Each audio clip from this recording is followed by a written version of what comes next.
हरे Krishna children, good morning. आज हम एक स्टोरी पढ़ेंगे, ठीक है, जो रियल स्टोरी है। किसके बारे में? भगवान के बारे में। भगवान के 10 अवतार थे, उसमें से जो भगवान का पहला अवतार था, आज हम उसके बारे में पढ़ेंगे कि भगवान ने अपना अवतार क्यों लिया, उसके पीछे उनकी क्या लीला थी, ठीक है। तो भगवान ने पहला अवतार लिया था मत्स्य अवतार। मत्स्य अवतार मतलब उन्होंने मछली के रूप में अपना फर्स्ट अवतार लिया था। हम अब स्टोरी पढ़ेंगे कि भगवान ने मत्स्य अवतार क्यों लिया, ठीक है। इन मत्स्य अवतार लॉर्ड विष्णु इनकर्नेट्स हिमसेल्फ। भगवान विष्णु ने स्वयं एक मत्स्य अवतार लिया था as a fish in this world, मतलब मछली के रूप में इस दुनिया में उन्होंने अवतार लिया था। कौन से युग में? In Satyug. A king named Manu was performing severe penance for thousands of year. एक किंग थे मनु नाम के, जो हजारों वर्षों से तपस्या कर रहे थे। One day as he was performing rites with river water, एक दिन वो पानी में भगवान को जल अर्पण कर रहे थे। A small fish came into his hand, एक छोटी सी मछली उनके हाथ में आ गई। इस तरीके से वो पानी भगवान को अर्पण कर रहे थे और उनके हाथ में जैसे उन्होंने पानी लिया, उनके हाथ में एक छोटी सी मछली आ गई। And just as he was about to throw the fish back into the river, और जैसे ही वो वापस से उस मछली को पानी में डाल रहे थे, the fish requested the king to save this life. तो फिश उनसे प्रार्थना करती है, प्लीज़ मेरी जान बचा लो, मेरी लाइफ को सेव कर दो। The king agreed and put the fish into a jar of water. तो जो किंग थे उन्होंने क्या किया? उन्होंने उस मछली की बात मानी और उन्होंने उसे एक जार में डाल दिया। मतलब जो उनके पास एक कमंडल था, उसमें उन्होंने उस मछली को डाल दिया। But the fish started growing and the jar was not big enough for it. पर क्या हुआ, धीरे धीरे वो मछली बड़ी होने लगी तो वो जो कमंडल था वो उस मछली के लिए छोटा पड़ने लगा।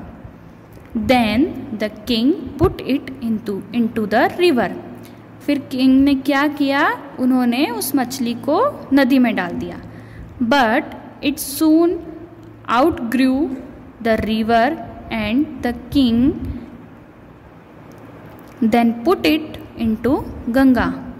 उन्हें नदी भी छोटी लगने लगी तो उन्होंने किंग ने उसे गंगा नदी में डाल दिया। गंगा नदी बहुत बड़ी है। And then into the ocean, और बड़ी हो गई मछली, उससे गंगा नदी भी छोटी लगने लगी तो फिर किंग ने उन्हें समुद्र में डाल दिया, ओशन में डाल दिया। The king then realised that it was Lord Vishnu himself. King को रियलाइज होता है ये तो स्वयं विष्णु जी हैं। And then the Lord made an appearance and talk to the king. फिर भगवान विष्णु अपने असली रूप में आते हैं उस मछली से और उस किंग से बात करते हैं। Lord predicted that the world would come to an end by huge flood in 7 days। भगवान उसे बताते हैं कि ये दुनिया ख़त्म होने वाली है और एक बहुत बड़े बाढ़ आने वाली है। बाढ़ से बहुत सारा पानी आएगा, बाढ़ से ये दुनिया ख़त्म हो जाएगी। कितने दिनों में? 7 दिनों में। And told the king to build a huge boat. तो वो इन किंग को बोलते हैं आप एक बहुत बड़ी सी बोट बनाओ and take 7 sages seeds of all plants 1 animal of each type and told him that he would appear as a fish to pull the boat। फिर वो बोलते हैं एक बड़ी सी बोट बनाओ, उसमें 7 साधु को लो, सीड्स ऑफ ऑल प्लांट्स, हर प्रकार के पौधों की बीज इकट्ठी करो, 1 एनिमल ऑफ ईच टाइप, हर प्रकार के जानवर को इकट्ठा करो, जैसे एक गाय, एक भैंस, एक शेर, एक चिड़िया, एक कुत्ता, एक बिल्ली, ऐसे एक हर प्रकार के जानवरों को इकट्ठा करो। और फिर बोला मैं खुद आऊँगा एक मछली के रूप में और इस बोट को लेकर mount Himavan for surviving the flood to the next yuga, और मैं हिमावन माउंट पे लेके जाऊंगा कब तक के लिए, जब तक के लिए ये पूरी जो बाढ़ ख़त्म नहीं हो जाती, जब तक बाढ़ ख़त्म नहीं हो जाती तब तक वहीं उनको सरवाइव करना रहेगा। और जब बाढ़ ख़त्म होगी, सब ठीक हो जाएगा, तब अगला युग शुरू होगा। जैसे ये सतयुग था ना, उसके बाद नेक्स्ट युग शुरू होगा। ट्रू टू हिज वर्ड, वो बात सच निकली। After 7 days the Lord appeared and the king tied the boat to the fish by using the royal serpent Vasuki, and the fish took all of them to Mount Himavan। वो बात सच निकली और भगवान अपने रूप में आए। फिर किंग ने उस फिश से बोट को बांधा और फिर वो हिमावन की तरफ चले गए।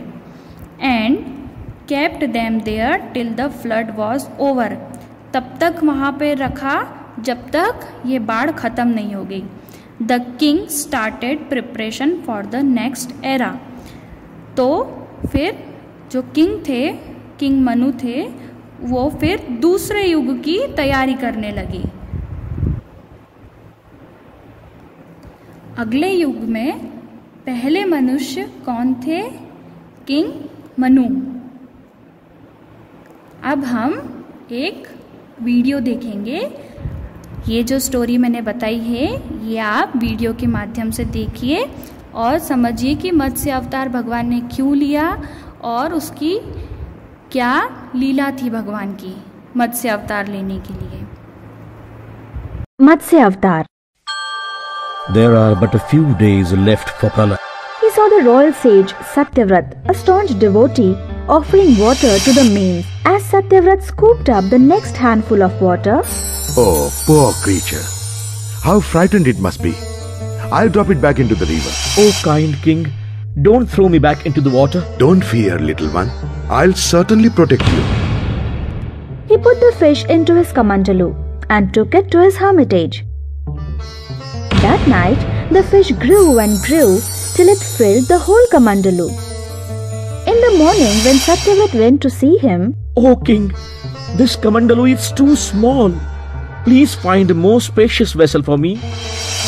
Satyavrat placed it in a large vessel of water, but within barely an hour,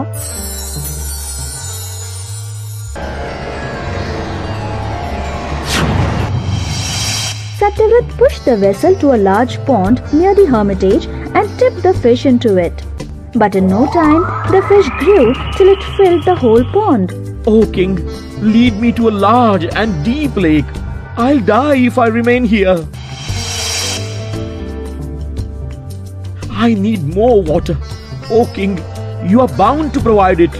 Exasperated, Satyavrat decided to lead it to the ocean.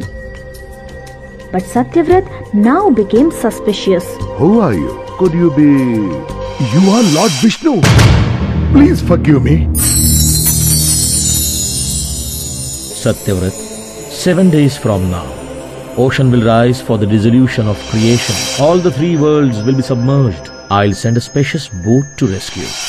Meanwhile, you must collect all the herbs, seeds and animals you want for the next kalp. Then, along with the Saptarishis, get into the boat and await me. Don't forget to bring Serpent's King Vasuki with you.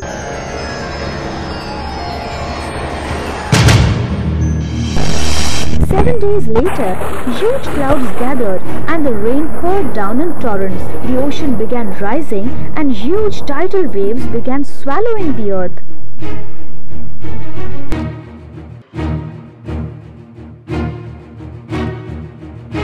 Pray the Lord Vishnu. He has promised me.